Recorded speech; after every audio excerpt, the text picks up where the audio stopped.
I'm back. Took a 5-year break. So I had started a series, The 5 Stages of Grief, and I'd wanted to continue it, and life just got the better of me. And those are other videos to come. The stories about what's been going on the past 5 years. But I want to get back on track with the series I started. I had contemplated maybe deleting them and starting over, but I'm no YouTube guru, none of that stuff. So I said, you know what, I'll leave it. It's whatever. So the first 2 videos, one was about anger, and the other was about denial and isolation. It's typically grief. The 5 stages of grief are typically denial, anger, bargaining, depression, and acceptance. So I felt the isolation would go in with denial in that sense, and so that's why I put the 2 together in that last video. So today's video, I'm in my car, my new car. That's another thing. Anyway, but today's video is actually in regards bargaining. And per Google, bargaining is a defense against the feelings of helplessness experienced after a loss. It happens when people struggle to accept the reality of a loss and the limits of their control over the situation. An example: I swear if I could just get her back, I'll never drink again. Again, with this series, I'm speaking on my own personal experience in regards to the loss of my mother, and also losing my grandfather 6 months later. But everything is geared towards my feelings of losing my mom. I feel like, honestly, I have not began grieving my grandfather yet. And it's going on 6 years. It actually is 6 years as of May 22nd. I don't know if it's because it was so close behind my mom's death, and that's why. But I don't think or feel like I've cried enough for him, thought about him enough. Like, I have my moments, but I have not hit that grief stage yet. I don't know why, and I think there's just still some remnants of my grief for my mom, because I'll definitely cry about my mom in a heartbeat. And so this video is actually a little bit shorter compared to the others. I know the others I went on for like 15 minutes or so, but in regards to bargaining, when it came to my mom, I never did. And or the one time there was bargaining or remotely close to bargaining, there was a family discussion about finances around paying for her services. And I was there, and I was annoyed. I was annoyed and very upset, and I was like, I wish she was back so I wouldn't have to be involved in this conversation. Like, you lose your parent, and yet they're involving you in the conversation of financial stability of paying for everything. And it's like, that's the last thing from my mind. Again, I lost my mom at 22, a month before my 23rd birthday. November 2011, actually made it 10 years. So this is year 11. And so at 22 years old, you know your parents are older, and parents are gonna pass away. But you never think they're gonna pass away several months after you graduate from college. And when you think life's getting back on track for everyone. So in that instance, I wasn't thinking about, hey, how are we paying for mom's stuff, blah, blah, blah, and I'm an only child. My mom didn't have life insurance. And she was sick with cancer, and that's another reason why she did not have life insurance. But I remember the discussions of the money that would have to be spent, and certain people in my family complaining and having arguments of finances threw me over the edge. And I was like, I just wish she was back suffering in the bed so we would not have to have this discussion. I'm like, and then I would figure out what to do in regards to finances or something like that. And I remember said, oh, you shouldn't feel like that. And it was, well, I'm her child. I'm her only child. And here we are sitting at the kitchen table, and so-and-so's talking about they had put this much money, and so-and-so's putting this, they put this much money, and now someone else wants to do this, and they want to change plans. And I'm like, I'm sitting here. How do you think that makes me feel?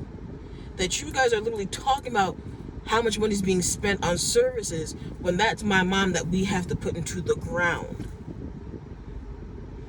So yeah, I wish she was still alive. I wish she was still in the hospital, and I know it was some pain, but honestly, I would rather have her back and I'd see her than have her gone and hear people complain about the money they got to spend to bury her and to do a service for her. So for me, that was the only time that there was any kind of bargaining in regards to my mom's passing. And I could say that with confidence, because when my mom passed, it hurt. But I knew she was sick, and she had went through a lot. She was diagnosed at stage 4 with no symptoms. Let me say that one more time. My mother was diagnosed with stage 4 colon cancer with no symptoms. And well, how'd she know to go to the doctor? Well, don't come from the wealthiest of families and backgrounds, and my mom didn't have insurance for quite some time, and so when she finally got insurance, she went to do all her checkups. She was the more responsible one in that aspect. So she went to do all her checkups, and one of the doctors like, something feels a little off. I want you to see a specialist. It's when she saw the specialist, who happened to be a gastroenterologist, I believe is what they're called, to have a colonoscopy done. And it's when she went to get her colonoscopy that the doctor saw all the polyps that had spread from her lungs to her liver. And they're like, yo, you were at stage 4.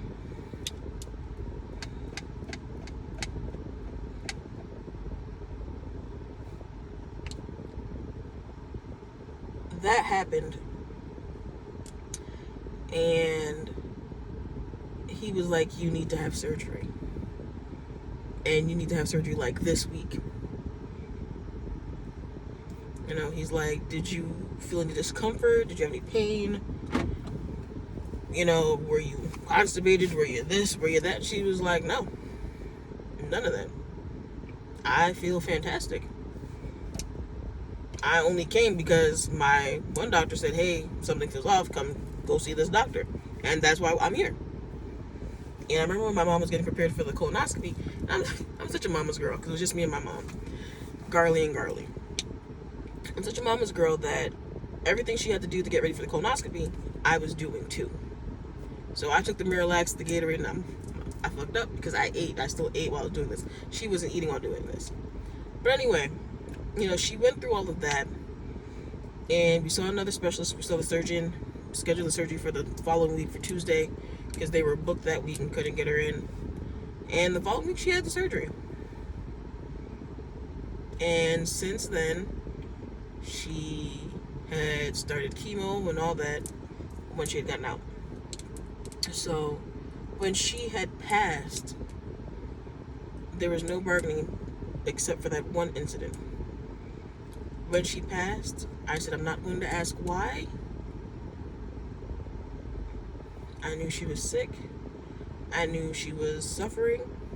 And my mom fought the cancer for 2.5 years. Her only wish, her only goal was to see me walk across the stage at graduation from college. She wanted to see me graduate from college. That was her only wish, that was her only goal, that was her motivation. And she did that. May 7th, 2011, my mom was at the center and watched me graduate from college and get my degree. And I lost her 7 months later. No, 6 months later. It hurt. And from time to time now, I think about her. I think about certain situations and they make me cry. Not every time I think about her gets me teary-eyed. Half the time I laugh. My mom and I were very goofy with each other. And honestly, my mom was my best friend. So I didn't just lose my mom. I lost my best friend. But that's it for today. I said a little bit shorter. I rambled on a little bit. Sorry, the scenery is my car. But I wanted to be comfortable. I didn't want some fancy setup, things like that. But bargaining, for a lot of people, it's different because the grief you're dealing with is different to you. People lose. It may not be death, but you lose people. It could be a breakup, friendship cut off, things of that nature. So it's not always bargaining in that aspect. But again, this take for this series is me going through the loss and the grief of my mom from 2011, and coming into my own several years later. It's a process. And anyone that I tell now that if they've lost a parent, I'm here for you. I am. Message me, call me, text me, whatever. Middle of the night, I would say text me, message me, because half the time I'm either up late or I'm not. So I would say, hey, shoot me a text, because sometimes my phone's on Do Not Disturb. But I always, if you're going through a loss of a parent, especially if it's a parent that you're close with, do not hesitate to reach out to me. I am an ear. If you don't want me to speak, I won't speak. If you want me to, I will. But at the end of the day, I am here to be a shoulder. I am here to be ears, to just listen, for you to get everything off your chest. Because I hate when people say, oh, you can talk to me anytime. And when you're talking and you're venting, there's a constant cutoff, like, oh, well, I know, because I blah, blah, blah, blah, blah, and oh, yeah, I just want to just let go of everything that I'm feeling and just let it out and just have someone just listen. And that's it. I just want someone to just listen. Nothing more, nothing less. Just an ear, just a shoulder. And then when I'm ready to say, thank you for listening. Did you want to say something? Did you want to add something? Or how can I get through this? Then, by all means. Or it's after I'm done, this is so hard.